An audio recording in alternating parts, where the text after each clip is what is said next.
dan penyembahan, selalu ayat ini muncul gitu ya. Jadi saya nggak akan lari kemana-mana karena topiknya begini, dan kebetulan hari ini ada ketua departemen worship pujian penyembahan di tempat ini, namanya Bapak Pendeta Siswanto. Jadi saya nggak akan lari kemana-mana, nanti dilaporin sama Ibu Christine gitu ya. Oke, Yohanes 4 ayat 23, kalau sudah dapat kita baca sama-sama. Tetapi saatnya akan datang dan sudah tiba sekarang bahwa penyembah benar akan menyembah Bapa dalam roh dan kebenaran. Sebab Bapa menghendaki penyembah demikian. Silakan duduk Bapak Ibu yang terkasih. Firman Tuhan berkata, tetapi saatnya akan datang. Dari ayat ini kalau Bapak Ibu lihat, perhatikan, diawali dengan kata tetapi saatnya. Betul ya? Jadi sebenarnya sebuah penyembahan itu butuh sesuatu yang namanya waktu. Amin. Jadi kita akan mulai, nanti kita akan belajar sedikit tentang bahwa penyembahan itu butuh waktu. Yang kedua apa? Saatnya akan datang dan sudah tiba sekarang bahwa penyembah itu bicara pribadi. Katakan amin. Bukan amin satu ya. Amin iya. Oke? Saya tadi ngomong sama pengerja di Horizon, hari Minggu nanti banyak orang yang bilang setuju dengan amin. Ya, tapi kita bukan amin, amen ya. Haleluya. Amin. Amin. Jangan amin Bapak Ibu ya. Baik. Tetapi saatnya akan datang sudah tiba sekarang bahwa penyembah benar akan menyembah Bapa. Yang pertama waktunya, yang kedua orangnya, yang ketiga siapa yang kita sembah. Kemarin Pak Niko bicara tentang sembahyang. Sembah siapa? Sembah orang yang perlu pribadi yang perlu disembah itu apa? Allah yang Maha Kuasa. Fokusnya cuma satu. Kita nggak boleh nyembah manusia, bener? Bapak, bener? Ibu? Kita nggak boleh nyembah selain itu, selain Allah nggak boleh kita sembah yang lain. Cuma Allah yang namanya Tuhan Yesus yang harus kita sembah ya. Lalu menyembah dalam roh dan kebenaran sebab Bapa menghendaki. Kenapa kita butuh? Yang pertama kita butuh waktu, yang kedua kita butuh orangnya, yang ketiga kita juga butuh siapa yang kita sembah, yang keempat kita tahu kita menyembah karena Tuhan suruh kita menyembah. Amin.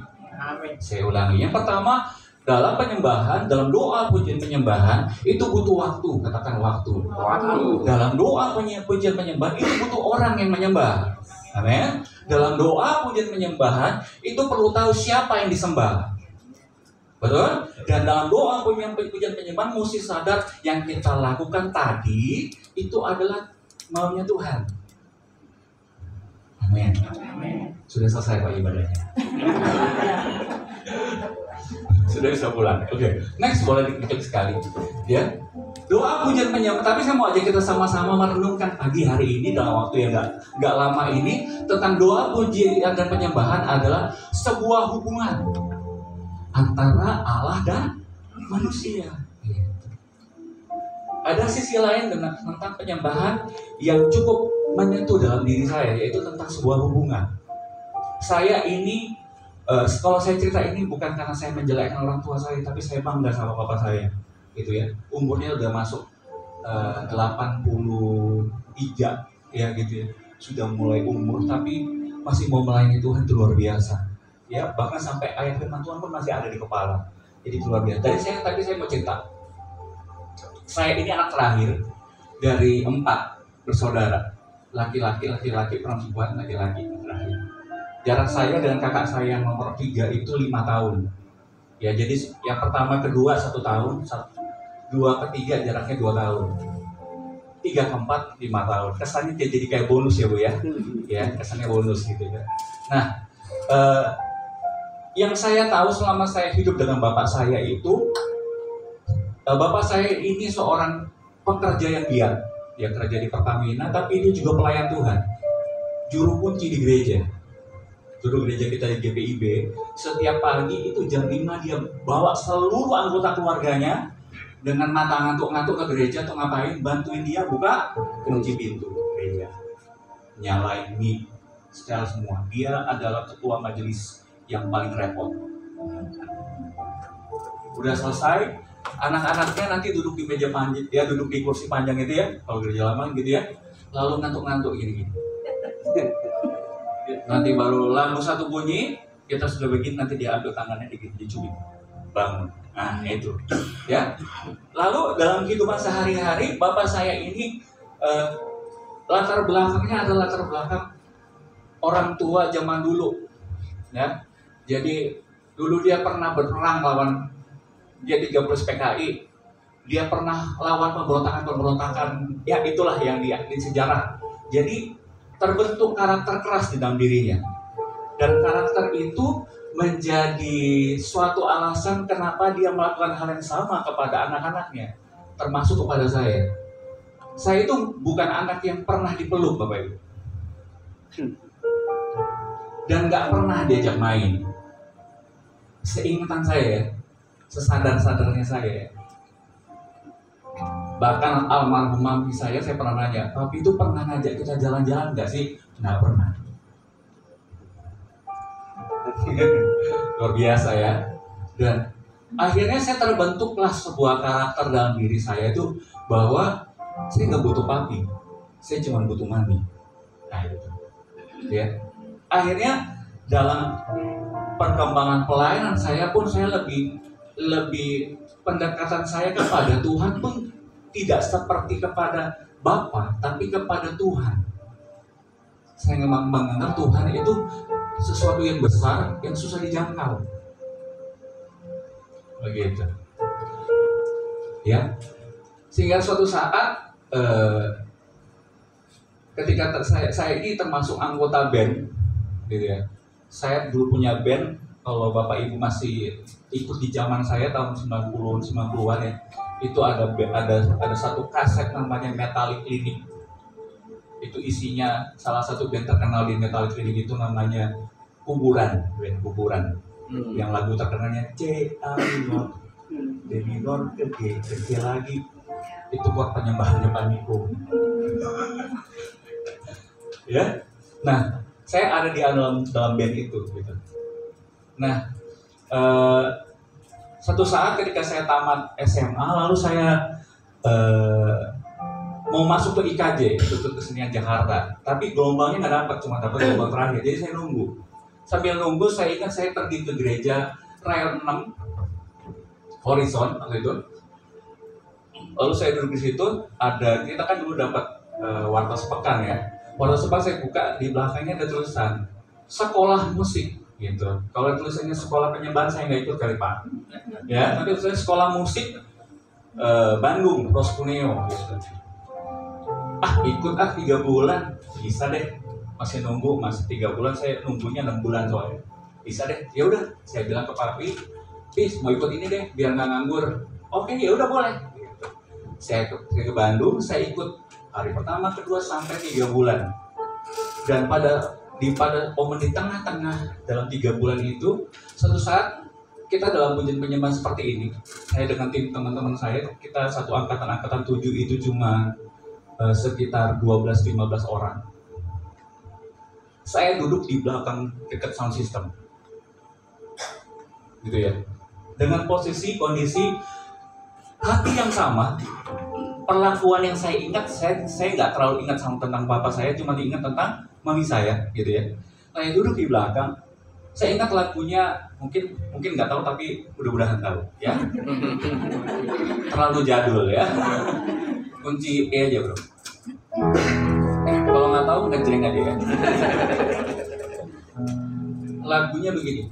Ku persembahkan hidup kepadamu Tuhan, ku kemuliaan-Mu, ku berikan hidup ini sebagai persembahan yang berkenan padamu. Ketika lagi nyanyi di depan, jadi teman-teman pada nyanyi di depan, wah luar biasa gitu ya. Saya duduk di belakang, saya ingat saya tuh duduk benar-benar dalam posisi, karena kita nggak ada kursi ya, duduk ngemper bahasa atau ngemper itu bahasa apa ya, duduk. Saya ingat saya lipat kaki saya tutup gini ya. Saya cuma waktu itu cuma ya ikut aja menyembah gitu dalam ibadah itu. Tiba-tiba di telinga saya dengar suara Dan suara itu dengan sangat lembut manggil nama saya, Joy. Aku mengasihi. Sebagai orang yang nggak ngerti, saya buka mata dong. Saya lihat kiri kanan, teman saya nggak ada. Bahkan di sound system pun nggak ada orang. Ya udah, saya tutup mata lagi, saya gini lagi. Lalu suara itu muncul lagi di sebelah. Joy, aku mengasihi kamu. Saya buka mata lagi, nggak ada orang. Semua teman-teman di depan lagi nyanyi-nyanyi angkat tangan. Saya tutup mata lagi. Ini apa sih? Saya tutup mata. Lalu yang ketiga, suara itu muncul lagi dan lebih, yang saya ingat lebih halus. Joy, aku mengasihi kamu. Ketika saya dengar suara itu, saya nangis. Seumur hidup saya nggak pernah nangis. Nangis yang bukan dibikin nangis, Bapak Ibu. Nangis yang air mata turun sendiri tanpa bisa dibendung. Saya ingat, saya dulu suka pakai baju lengan panjang ya, karena zaman F-set gitu ya. Kan lengan panjang nih, ini. Saya seka-seka terus. Kok nggak berhenti? Turun terus gitu ya. Kalau zaman dulu sudah ada lem kuat, mungkin saya lem gitu ya. Terus turun, ini kenapa? Yang lebih keren sekali, teman-teman saya lihat saya gini-gini. Mereka pikir saya mengalami masalah. Datang semua ke belakang. Bro, sabar ya bro. Cuma tangan bro, sabar. Tuhan Yesus mengasihi engkau. Saya bilang enggak. Bukan gitu bro. Bukan. Ditumpang tangan, basar, mereka sibuk. Saya pikir, nggak ngerti nih teman-teman. Sudah. Begitu acara selesai, saya ke bawah. Saya ngomong sama kakak rohani saya. Yang saya kejadian, apa yang saya kerjain?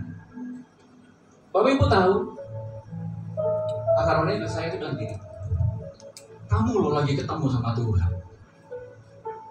Kamu buka itu kisahnya Samuel. Samuel dipanggil sama Tuhan 3 kali. Samuel. Kamu lo lagi dipanggil sama Tuhan. Saya tiba-tiba mata saya terbuka. Oh iya. Terus saya masuk kamar dormitory saya doa, Tuhan, apakah memang kamu? Di situ saya nangis lagi. Di situ saya mengalami, kalau Bapak Ibu pernah dipeluk dari belakang, kulit ketemu kulit, nah itu saya pernah alami. Dan hal itu nggak bisa menggantikan perkataan siapapun yang bilang Tuhan itu nggak ada. Amin. Sebuah hubungan itu penting, Bapak Ibu. Penyembahan, doa, pujian, penyembahan tanpa hubungan itu nggak jadi apa-apa. Tapi doa, pujian, penyembahan atas dasar hubungan itu kuat. Walaupun badai separah apapun, walaupun masalah dalam keluarga kita sehancur apapun, kita akan berkata kepada Tuhan, Tuhan, Engkau Allah yang hidup, Engkau pasti membebaskan aku. Amin. Amin. Oleh sebab itu saya mau ajak kita sama-sama mengerti bahwa sebuah hubungan itu penting. Boleh saya minta ada satu orang laki-laki dan satu orang laki-laki ke depan. Itu saya. Jangan yang sudah tua, yang masih muda aja dulu. Boleh. Perasaan muda ya. Jangan Bapak Gembala dong. Ada satu lagi. Ayo. Tepuk tangan dong, tepuk tangan dong. Saya nyiapin ini ya. Doain Bapak Ibu gak kena marah sama istri ya. Saya ambil ininya dia tadi. Saya cari-cari di mana ya. Yaudah saya ambil ini aja. Oke. Minta. Siapa namanya? Jonathan. Joe. Nama Jackson. Joe. Joe.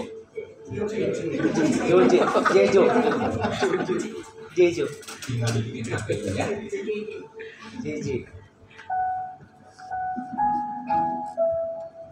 Pegang ujung sama ujung. Oke. Bapak Ibu kelihatan ya mereka ya, ganteng-ganteng ya. Oke, sini Pak. Nah, hadap-hadapan Pak. Oke. anggap saja si Joe ini adalah kita semua, ya, dan Pak Jackson ini adalah Tuhan. Anggap saja, ingat ya, anggap sebuah hubungan itu seperti ini, Bapak Ibu. Sini, Pak. Agak miring dikit. Yang sana nggak kebagian, ya. Ya. Sebuah hubungan itu bisa putus nggak, Bapak Ibu? Bisa putus kan? Kalau iblis mengacaukan kita, dia bisa putusin. Putus nggak? Putus. Lewat apa? Lewat dosa. Putus nih hubungan. Oke? Tapi karena Tuhan Yesus sudah datang menebus kita, Tuhan Yesus tuh bikin satu tali lagi. Makanya saya bilang doain saya biar nggak kena marah ya. Tuhan Yesus sudah bangun satu hubungan yang baru lewat kelahiran baru kita. Amin. Amin. Tapi kita perlu apa di sini? Dan dasar ini adalah dasar hubungan yang perlu kita tambahkan apa? Tambah, Pak. Harus kita tambahkan doa. Amin. Harus kita tambah lagi, Pak. Harus kita tambahkan di sini pujian. Amin. Harus kita tambahkan apa lagi? Harus kita tambahkan namanya menyembah. Bayangkan jika hidup kita tambahkan lagi dengan firman Tuhan, tambahkan lagi dengan persekutuan, tambahkan lagi dengan banyak prinsip-prinsip firman Tuhan, maka tali ini menjadi tali yang sangat kuat. Semakin tebal talinya, musuh nggak akan bisa potong lagi. Amin. Semakin tebal dia, hubungan ini semakin dekat. Ini kan masih kelihatan jauh, ya kan? Tapi kalau sudah segini, enggaklah kelihatan jauh lagi. Sampai pada waktunya tahan.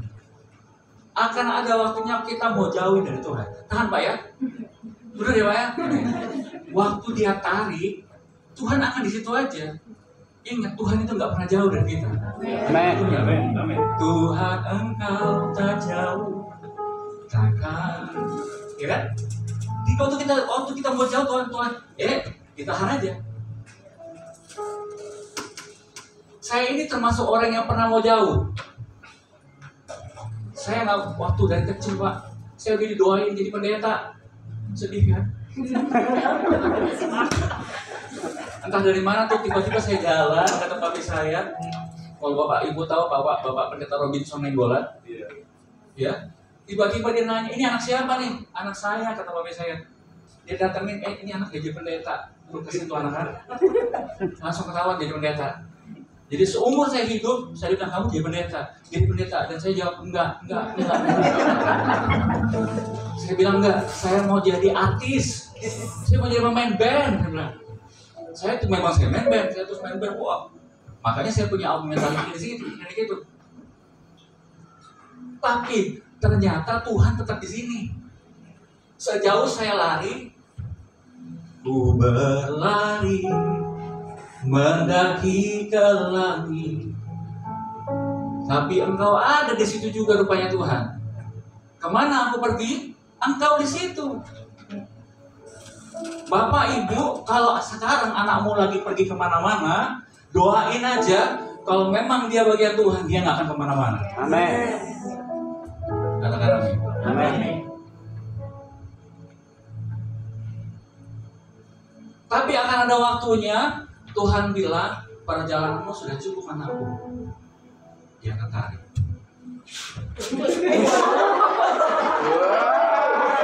Tepuk tangan buat saya.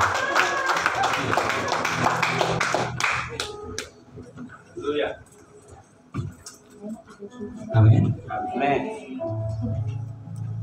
Jadi jangan takut. Kadang-kadang kita, orang tua saya juga kan kadang-kadang takut. Tapi kalau kita serahkan anak kita sama Tuhan, doain aja. Amen. Pada waktunya Tuhan pasti tarik lagi. Amin. Bahkan akan jadi cerita yang luar biasa. Amin. Belum masuk firman Tuhan, Pak. Jadi Ada 3 hal yang menjadi dasar sebuah hubungan. Boleh klik sekali. Yang pertama waktu. Tadi kita udah belajar ya. Klik sekali. Special time. Memiliki waktu spesial dengan Tuhan. Iya. Ayub 7, 17-18 bilang gini. Apakah gerangan manusia sehingga dia kau anggap agung dan kau perhatikan dan kau datangi setiap dan kau uji setiap saat. Bapak Ibu, kita semua itu pagi-pagi Tuhan datangnya. Ayatnya ada.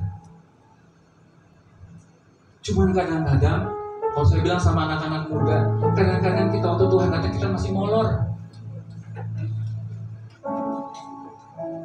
Waktu Tuhan ketok, Joy bangun, saya masih mimpi.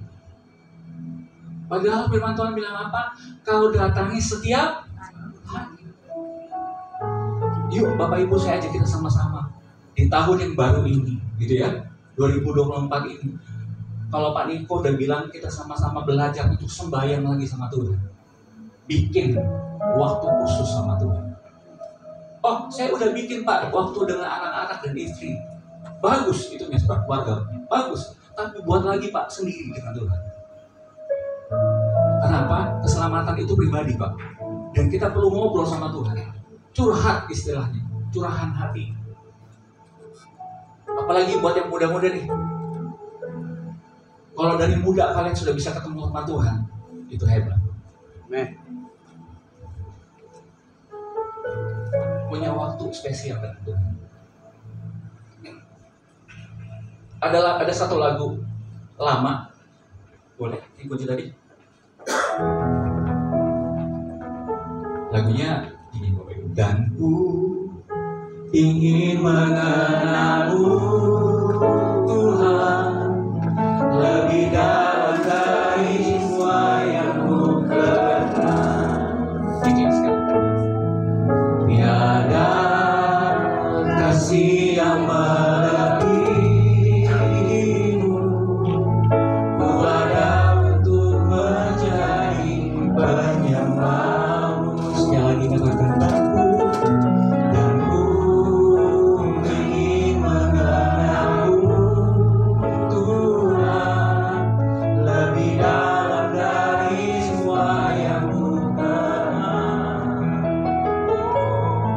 Tiada kasih yang melebihimu,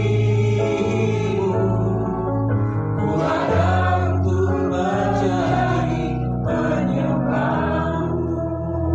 Amin Bapak Ibu. Amin. Amin. Milikilah waktu yang spesial sama Tuhan. Belajar, kita sama-sama belajar. Punya waktu. Seperti Bapak Ibu punya waktu sama istri, sama suami, demikian sama Tuhan. Tuh harus punya waktu, sama pacar pun punya waktu, iya kan? Benar kan? Udah punya pacar? Kita doain ya. Jangan jomblo terus. Shock maksudnya. Ya benar kan? Sama istri kalau kita nggak punya waktu, akhirnya kita miskomunikasi gitu. Ya, karena jarang ngobrol. Ya, itu sama istri, sama pacar lebih parah. Kalau sama Tuhan lebih parah lagi. Kalau nggak nyambung sama Tuhan, nanti WL-nya nyanyi lagu apa, Tuhan bilang nggak itu lagunya, repot kan? Salah lagunya. Bahkan kita bangun pagi kita nggak doa waktu kita jalan, ternyata bisnis A sama B Tuhan bilang B kita jalan yang A.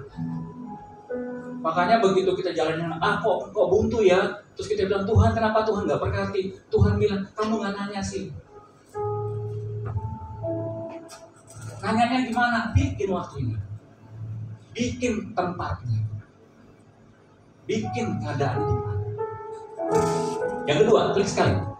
Untuk punya hubungan itu kita butuh tempat, katakan tempat. Ya, saya cepat. Saya waktu sebelum nikah sama istri saya yang sekarang, sama istri saya, maafkan Bapak Ibu ya, sama istri saya itu waktu pacaran kita punya tempat spesial. Tempatnya itu di sebuah tempat makan yang ada orang nyanyi di depan tuh ya. Ada satu meja bundar nomor 13. Agak karatan banget. Kursinya nggak bisa dicabut. Ya. Nah, saya dan dia selalu janjian ketemunya di situ. duduk di situ, makan, ngobrol sambil nggak kedengeran ngobrolnya. Kenapa? Musiknya terlalu kencang. Tapi kami menikmati tempat itu, gitu ya.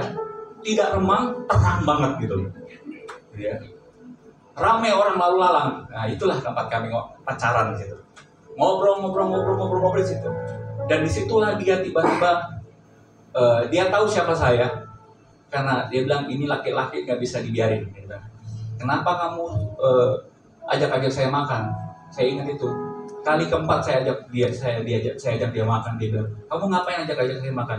Mau serius apa enggak? Kalau serius, kalau enggak. Wah, saya mau serius. Ya udah, maunya apa? Wah, repot kan? Orang Batas ya. Gitu. Apa maumu katanya? Mau apa ya? Ya udah, saya mau serius. Ya seriusnya gimana? Masuk kelas pranikah aja. Ayo. Wah. Jadi saya pacaran tuh di kelas pranikah setahun, gitu ya. Waktu itu masih onsite, sekarang banyaknya online. Bapak Ibu, dalam sebuah hubungan juga butuh tempat, katakan amin. Sama Tuhan kita juga butuh tempat. Jangan cuma hanya di mobil doang, atau sambil jalan, Tuhan terima kasih, Tuhan terima kasih. Itu bagus, tapi kita juga punya waktu, harus punya waktu. Markus 1 ayat 35 berkata, pagi-pagi benar Tuhan Yesus ngajarin kita semua, waktu hari masih gelap, ia bangun, ini masih Tuhan Yesus, ia bangun dan pergi keluar, ia pergi ke tempat yang sunyi dan bahkan Tuhan Yesus ngajarin kita begini, ketika kalau kamu mau berdoa, pergilah masuk ke dalam kamarmu lalu tutup. Jangan dibuka sedikit, biar orang dengar saya doa apa. Jangan. Tutup pintumu dan doa sama Tuhan. Artinya apa? Punya tempat.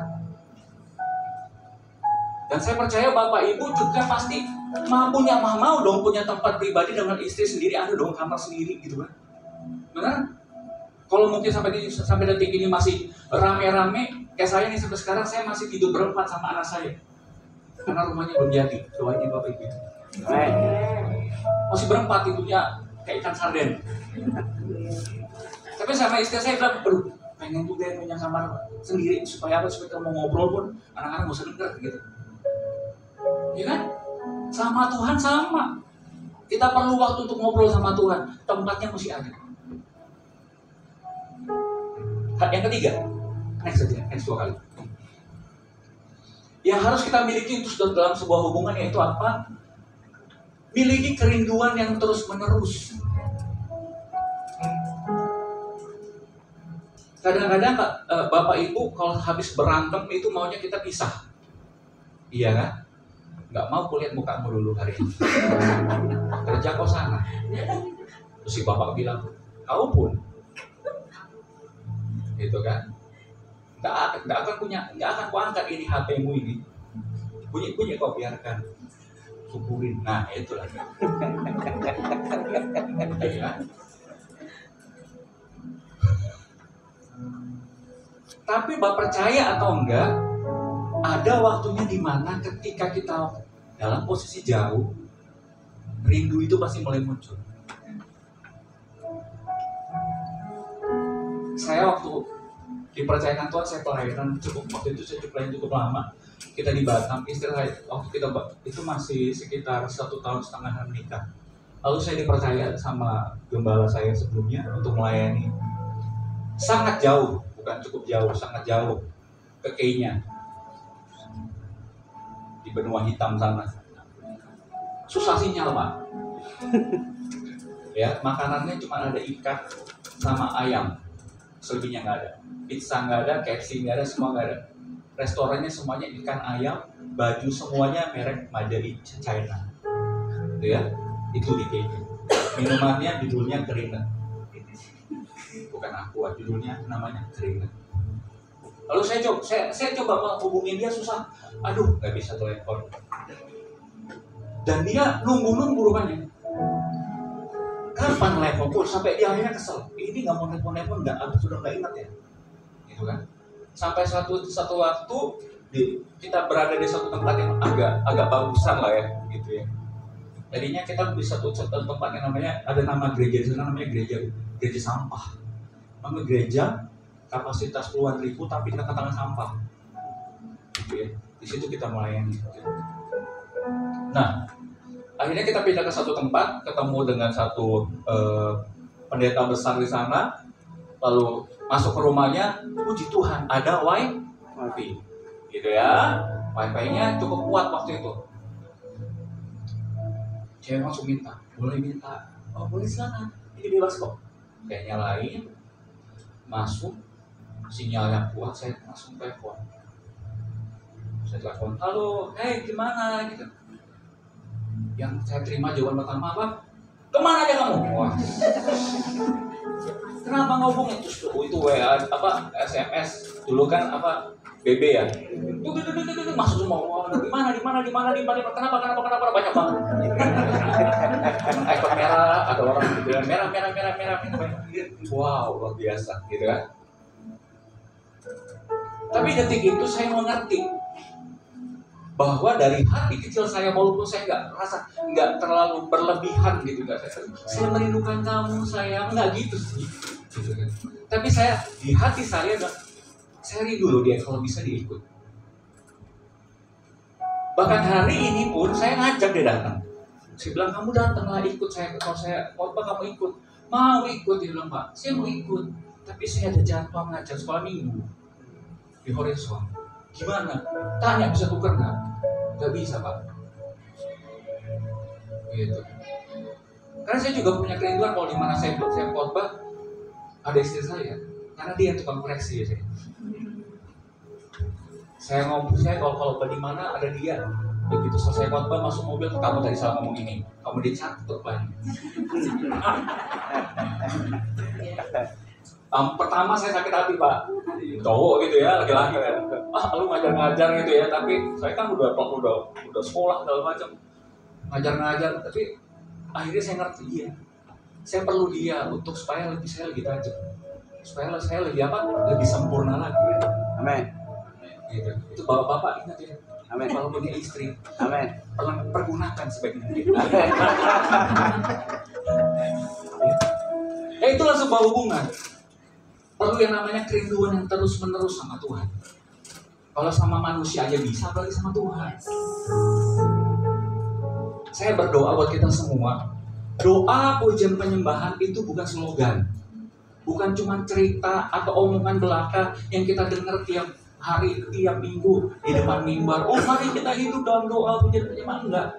Bapak Ibu yang terkasih, doa, pujian, penyembahan itu gaya hidup. Doa, pujian, penyembahan itu adalah kehidupan kita. Dan kehidupan itu kita bawa waktu kita menyembah Tuhan. Waktu kita di sini, kita percaya Tuhan hadir. Waktu kita percaya Tuhan hadir, waktu kita angkat tangan, kita tahu kita angkat tangan buat siapa. Dan waktu kita nyembah Tuhan, kita tahu kita nyembah Tuhan itu karena Tuhan yang suruh kita menyembah. Jadi nggak ada tuh yang sebenarnya WL capek ngomong.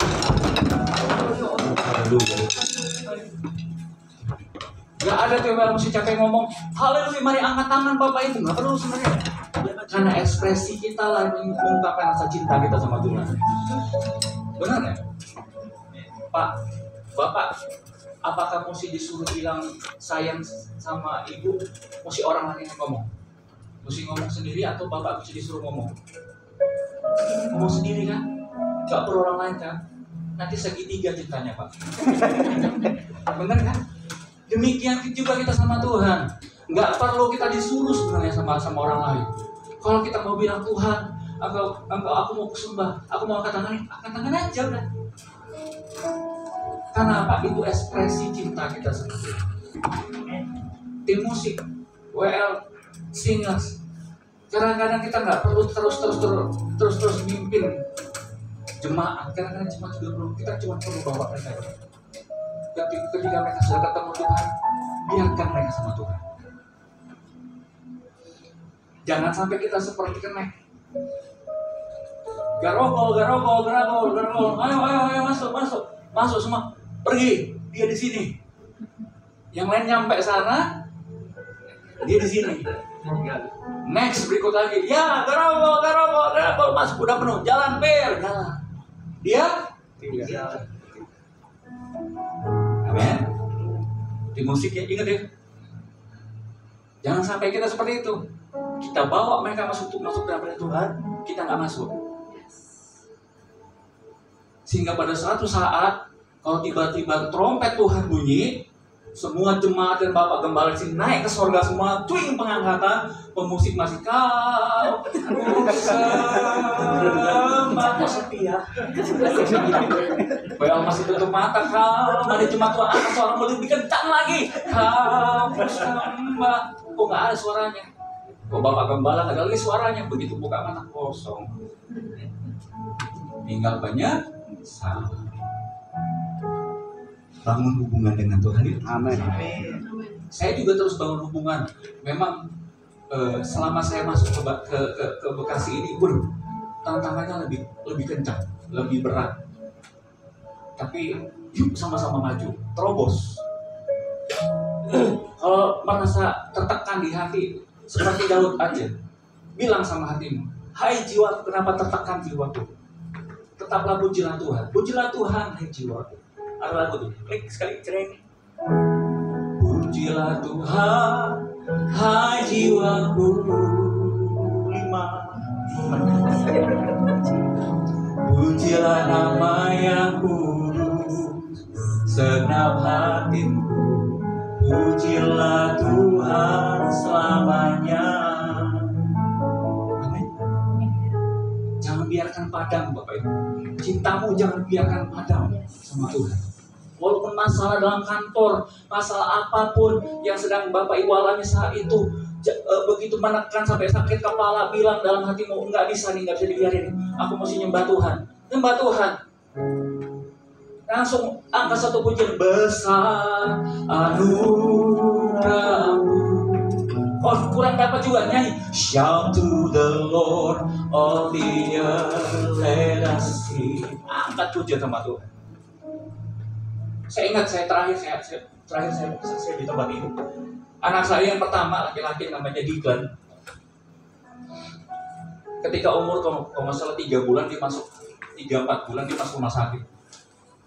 Di perutnya itu terjadi perlengketan, usus sama usus tuh, usus makan usus, lengket begini. Dan akhirnya diputuskan mesti dibuka isi perutnya, masih bayi, gitu ya. Lalu apa terjadi? Saya dikasih opsi, Bapak mau dipotong atau dikompres, gitu. Kalau dipotong gimana? Kalau dipotong nanti kemungkinan ada bisa rambes, bisa keluar darah segala macam. Kalau di kompres gimana? Ya agak lama Pak. Ya udah, saya pilih dikompres, gitu ya.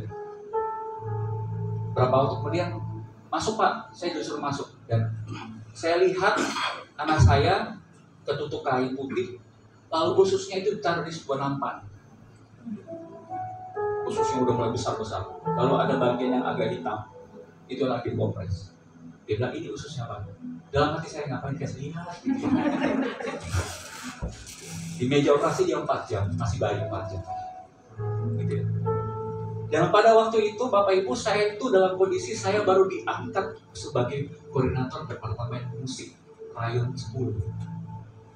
Karir rohani saya lagi naik, karir hidup saya lagi bagus. Tiba-tiba saya kena itu, Bapak Ibu. Ya.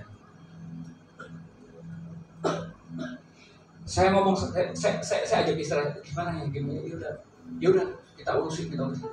Dia masuk ICU dan segala macam. Istri saya kalau saya ajak ngobrol, saya ngajak dia doa nggak bisa, dia pasti nangis terus, nangis. Dan saya pribadi sedih, cuma saya berdoa gitu, Tuhan, gimana ya, apa yang saya mesti buat, apa yang saya mesti buat dalam kondisi seperti ini. Kenapa saya dalam kondisi lagi mau senang, tiba-tiba jadi nggak senang? Jadi dapat satu beban yang besar sekali, karena satu hal, saya mesti memikirin dananya gimana bayarnya. Karena setiap kali ada suntikan, itu mesti bayar. Setiap kali ada suntikan, mesti bayar, gitu kan. Ya begitulah ya, kalau sudah tahu di rumah sakit begitu. Dan apa yang terjadi? Pada waktu itu waktu saya mau pulang ke rumah, saya bawa mobil. Di jalan saya doa, Tuhan, itu saya doa bukan ngamuk sama Tuhan, enggak, saya doa Tuhan, kasih saya sesuatu dong. Itu saya sambil nangis. Bawa mobil, ngebut sambil nangis. Untung nggak tabrakan. Sambil nangis, Tuhan kasih saya sesuatu. Saya nggak bisa ngomong. Untuk nyembah Tuhan aja nggak bisa. Ternyata kalau dalam masa kesukaran itu susah Bapak Ibu. Susah. Kalau ngomong sekarang enak. Mengucap syukurlah dalam segala hal. Enak ngomongnya. Begitu dalam masalahnya, mau bilang Tuhan baik itu berat. Mau bilang terima kasih Tuhan, itu mau terima kasihnya nggak dapat. Nangis langsung. Karena waktu saya bilang Tuhan terima kasih. Aduh, itu hati saya gini. Apaan yang terima kasih? Anakmu lagi di sebuah ruangan dengan colokan di mana-mana. Anak masih bayi, dicolok di mana-mana, di punggung di mana-mana dicolok. Tapi suatu saat ketika saya sampai rumah, saya rebah di sofa, saya lipat tangan, saya cuma diem. Sambil nangis saya diam, saya coba kenapa di hati saya kenapa? Kalau ada dosa Tuhan ampuni, dosa Tuhan ampuni gitu. Tiba-tiba di hati saya muncul gini. Doain anakmu, Tuhan menyembuhkan, Tuhan memulihkan, amin. Tuhan menyembuhkan, Tuhan memulihkan. Udah, saya tanpa mikir, tanpa nanya, saya bangun, saya beres-beres, saya berangkat ke rumah sakit. Saya ketemu anak itu di ruang ICU, saya tumpang tangan. Tuhan menyembuhkanmu, Tuhan memulihkanmu. Sambil air mata turun. Tuhan menyembuhkanmu, Tuhan memulihkanmu. Di situ saya ngerti tentang pujian penyembahan. Itu bukan cuma sesuatu yang doa pujian enggak. Itu sebuah pengalaman tentang sebuah hubungan, tentang percaya atau enggak sama Tuhan kita. Kalau kita punya pengalaman, kita kan nggak pernah bilang sama Tuhan, Tuhan nggak tolong aku. Kenapa? Tuhan pasti tolong. Cuman kita perlu prosesnya. Anak itu sekarang udah kelas 6 SD. Di perutnya itu tetap ada garis Pak, 2. Bekas operasi. Dan setiap hari kalau saya ketemu dia, saya bilang, waktu dia lagi buka baju habis mau mandi, mau keringin, mau pakai baju, saya bilang itu tanda kebaikan Tuhan.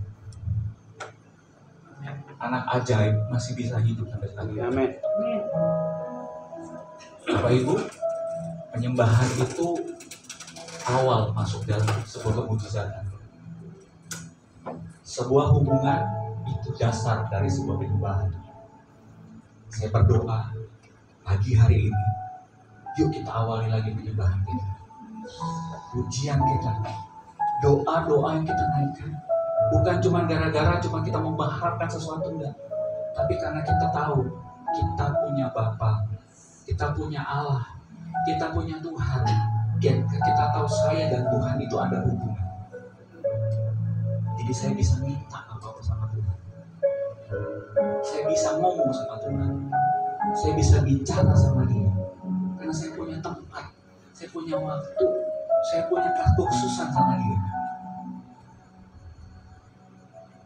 Lihat, dalam nama Tuhan Yesus, lihat nanti Tuhan akan kasih tahu sama kita. Tuhan tunjukkan keperkasaannya di tengah-tengah masa sulit kita.